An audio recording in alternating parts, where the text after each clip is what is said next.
xam naa ne moom yóbbu ma barki alxuraan. ah. wallaay ay supporter ñoom ñëpp mais man xam naa ne Ada Fass yóbbul Liss.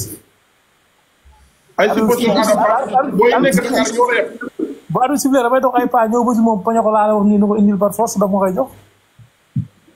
bu dee bëgg na jàmm quoi.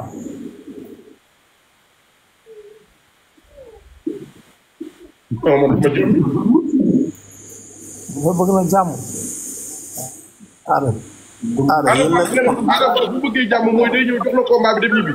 voilà mu jox ma ko dem ñibbi loolu mooy jàmmam moom.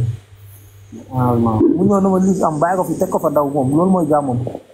waaw bu si jéemee am leneen benn soxla bi dama koy waaw ma dund ko ay business de dama koy lekk de dama koy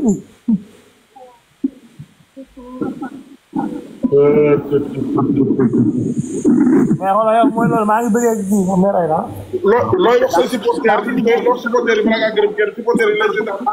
non supporter lu ma leen wax ñoom xam nañ Liss bu amee combat daw génn ci entraîné ñëwaat ñoom xam nañ ñoo ko fa am man samay supporter maa leen di woo ñoom ñëpp si dal ak jàmm xam la waaw ñu waajal bu baax a baax waaw làmb ji nii comme lu ma leen doon war laa ni wax waaw damay ñëw rek foñay tàmbu loxo bi dem sama yoon billaay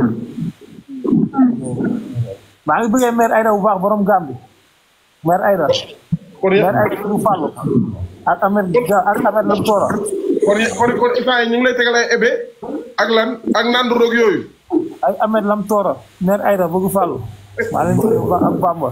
Ada Fass bu dagg jëngi fekk ko Gàmbi de bu dagg jëngi fekk ko Gàmbi de. yow yéen a ma yeb yéen journaliste yi yéen a ma yeb mais Ada Fass yebu ma.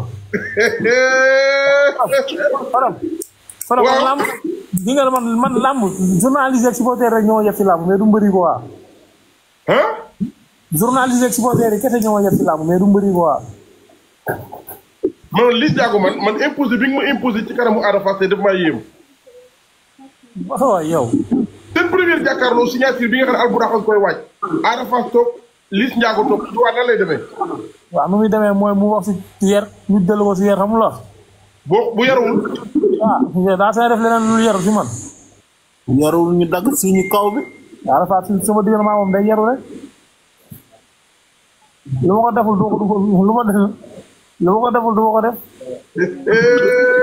Liss Ndiago nee na Ada Fass jouru combat ba jarul muy lewaatoo jarul muy bëri na ñëw joxe li mu yor ñu